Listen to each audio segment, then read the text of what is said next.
splendor isn't too distracting from the finalists. I mean, I wouldn't want to steal their thunder or anything. Hey, hi, it's me, Wilma Fingerdoo with the Fingerdoo review of Canada's Drag Race Season 3, Episode 9, aka the finale. And before we get started, I want to welcome to the Fingerdoo family on Patreon a new princess, Christina Gourmand of Gourmand Cosmetics fame. We did a live chat last month, and I'll put a link to it up here and down in the description box below. Speaking of the description box, I also have a link there for you if you would like to join the Fingerdoo family on Patreon, where we do 2 live chats a month. You heard me. We're very verbose, I'm just gonna say. I also want to send a great big thank you and shout out to whomever sent this to me, this big, beautiful, pink, sparkly, magnetic palette. I love this. I put all of my favorite singles in here. I'm so excited. The fact that I can see them through the glass makes me very happy. And the only problem with it is I don't know who sent it to me. So if you sent this to me, let me know in the comments so I can thank you personally. Seriously. Why so shy? Now, Jorge, drink me. Oh. What is this? It's half gone. You got thirsty. I got thirsty. What is that, a margarita in a daiquiri glass? Oh, it's a green margarita. Okay. Well, let's get to it. The top 4 queens kicked the week off by bidding adieu to Vivienne, and as sorry as everyone was to see her go, they got over it pretty quick as they luxuriated in the fact that they'd made it to the finale. Vivienne who? I'm excited for this top 4 because it's such an eclectic bunch. From their backgrounds to their styles and personalities, it's definitely what's helped make them all superstars. These are the top 4, seriously. Really, there's no more ice? The next day, the top 4 were feeling their oats with some high fashion model poses. I would have gotten on board with Jada's fashion if Jada could have said it. But I get it. Balaclava and baklava are very similar, and if you're hungry, like I am most of the time, well, it's over. Jada settled on calling it ski mask, which was my drag queen name in high school. Brooklyn got the final 4 rolling with the final Maxi challenge of the season. The queens had to write and record a verse for the song True North, Strong and Fierce. They also had to go through the hell that can be choreo with Hollywood Jade, and they had to do a photo shoot with a glamorous surprise guest. Okay, it was last season's winner, Isis Couture. Giselle was first for the photo shoot, and she and Isis kikied like girlfriends, which made their photo shoot fun to watch. Gushalicious was next, and as polite and respectful as both queens were, I could really feel that Selfish Alicious knew this was all about her. As if it ever isn't. Jada Shada's circus ringleader ensemble was gorgeous. I'm just sorry that we saw it up close on camera because it just wasn't made very well, no offense. I mean, I noticed it. Kimmy was last, but definitely the best for Isis, as Kimmy is her drag daughter. So Isis was anything but surprised to see her daughter in the top 4. Here's to Kimmy. Seriously, well done. And then it was time to go to work. As the queens wrote their lyrics, Kimmy said her verse was going to be about the house of couture and being trans.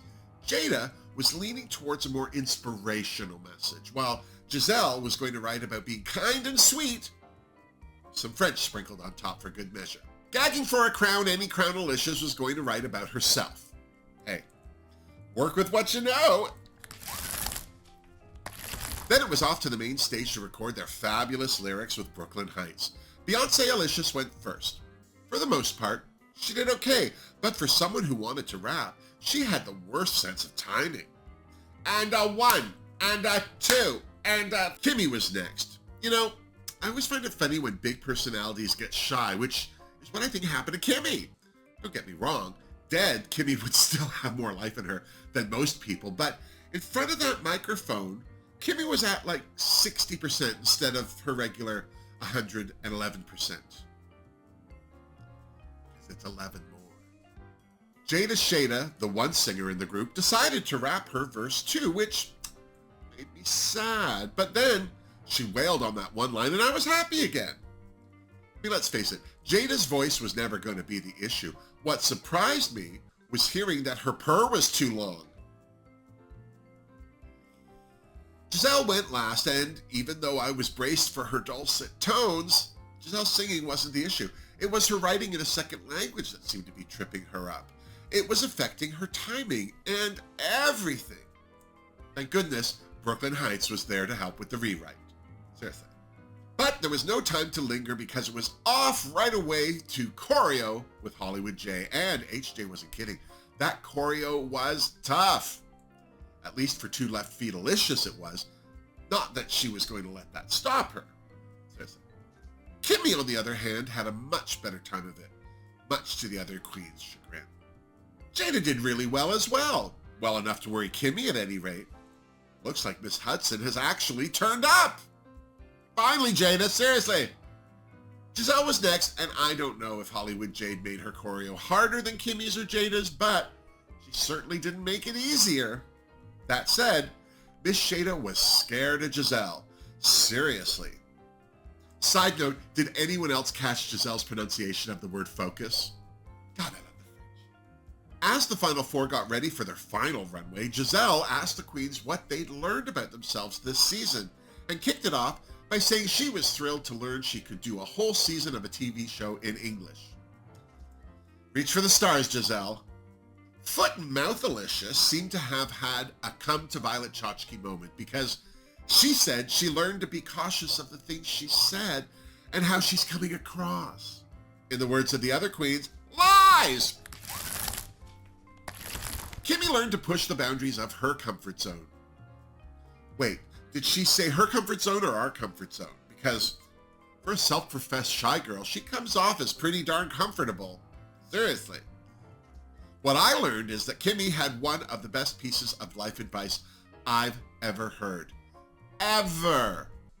If you get into your head, visit. Don't stay there. Sage advice, Miss Couture. Here's to you, seriously. Jada learned that after 13 years of doing drag, she can still let go, have fun, and be herself. Well, as if she could be anyone else. Here's to Miss Hudson, especially after that age shade from Young and Beautiful Alicious. What did I tell you? She's learned nothing. And then it was time to head to the main stage. In a who wore it best moment, Brooklyn looked like she'd stole Wig Alicious's wig. Or was it the other way around? Regardless, as far as who wore it best is concerned, the answer is always Brooklyn Heights. Seriously. Not an idiot. Brad looked extra in his gilded jacket, while Tracy was extra gorgeous in green. Joining them this week at the judges' table was Olympic gold medal hockey player Sarah Nurse. Up first, the song, True North Strong and Fierce. I'm just going to go ahead and say I didn't love this song. Don't get me wrong, I've heard worse, but this one just didn't get my toe a tapping, if you know what I mean. Minimum Effort Alicious was okay. She was cute and her lip sync was tight, but she was underwhelming with her moves. She just seemed to go through the motions. There was no pepper on her ice. Of course, Kimmy killed her solo, as if anyone could stop her. Just as her verse said, she ticked all the boxes. Now that's called talking the talk. Seriously. Jada did well, but it looked to me like she had some trouble with her lip sync. Maybe rapping wasn't the best way for her to go. Still, she killed that choreo. Giselle looked stunning in a Gem in the Holograms kind of way, and was another one who didn't seem troubled by her choreo, as if she would. And then it was time for the final runway of the season. Category is Coronation Eleganza. Strut It Out Alicious looked good. Like I knew that she would, but I'm just gonna go and say it. I hated that wig. It was too overworked in my opinion. All those gems seemed to weigh it down. I still gave her a Fingerdoo, but less is more, Lish. Kimmy's mint fantasy was gorgeous in a haven't we seen this before kind of way. Thank God for that jeweled chin. I just focused on that while I gave her a Fingerdoo. Jada looked gorgeous in her red gown. It was understated in the most elegant way possible. Fingerdoo for Jada, seriously. Thank goodness for Giselle's runway look. It was gorgeous. Her structured wig, that rose gold gown. This was the finale moment I was waiting for. It even got an applause from the judges, which I thought was a very polite hint to the other queens to just go home. Do I even need to say that I gave her a Fingerdoo? Because I did. And then Canada's Drag Race took one of my most disliked moments of the finale process, the childhood photo, and updated it. One by one, Brooklyn held up the final Force photo shoot photo with Isis Couture and asked them about their drag journey getting them to this moment. Long-winded Alicia's talked about disappointing her religious immigrant parents by becoming a drag queen instead of a doctor, but now she wants to share the joy that drag brings her. Okay. Kimmy talked about how being a trans Asian immigrant and rape survivor has proven she's not a broken person. She's a survivor, and not just in a Destiny's Child kind of way. Seriously. Jada talked about how if she didn't do drag, she wouldn't be here with her family that she's chosen. She then went on to talk about the queens she's known along the way and the ones we've lost. Her tearful remembrance of the legendary Michelle Ross and how great a drag mother she was to her was a heartbreaker. I'm so serious. Michelle Ross, what a legend. I'm just gonna say. Giselle talked about how she was born to be a drag queen. Always the effeminate boy, her family actually quit their religion to support her. And now she just wants to let everyone know that it's possible to be happy and kind to each other. They quit their religion! That's love, I'm just saying. A religion wouldn't do that for you. Back in the Untucked Lounge, the final four were surprised by the return of the eliminated queens. Miss Mosu, who was wearing the most gorgeous wig, by the way, called Top 4 Alicious Miss Fake Alicious to her face. Miss Shelazon LaRue had some kind words for Season 3 and the future of Canada, while Chaos had some kind words for Ms. LaRue. The one thing I thought was touching was Bombay praising still Top 4 Alicious for doing so well this season despite all the issues she had with the rest of the cast. It was the closest anyone in that room got to congratulating her. I'm just saying. Back on the main stage, the eliminated queens took one more strut down the catwalk before Brooklyn announced that only 2 queens would be lip-syncing for the crown. Gasp! Well, that got everyone's attention, and without further ado, those 2 queens were Jada and Giselle. Sucks to be Kimmy and runner-up Alicious, I'm so serious. Although, I don't begrudge anyone making top 2. I would have put money down that it would be Giselle and totally robbed Alicious. Not that I can't see why Jada's in the top 2. I'm just surprised. Seriously. Regardless of what we thought, the final 2 queens had to lip sync to A New Day Has Come by Celine Dion. It's not the easiest song in the world to lip sync to. The queens were going to have to break out their emotions over their dance moves for this. Seriously. I have to say, I thought both queens did an excellent job with what they had to work with, but as much as I like Giselle and want to see her win the season, I really thought Jada Shada totally won that lip sync. She just seemed to emote more than Giselle, but then it's not called Wilma's Drag Race, is it? And then it was time to announce the winner of Season 3. Isis Couture stole the show in her Dark Angel religious painting-inspired gown when she took the stage to help with the crowning. Seriously, that was gorgeous. And without taking anything away from Jada Shada Hudson, I don't think anyone was surprised that the winner of Season 3 was Giselle Lullaby. Not only is she the new Queen of the North, she's proudly the first Francophone Drag Race winner from La Belle Province, Quebec, to take the crown. Here's to Giselle. Well done, mon petit. And here's to all the queens and the production team for Season 3. Excellent job, everybody. I really enjoyed that. I'm sure. So, what about you?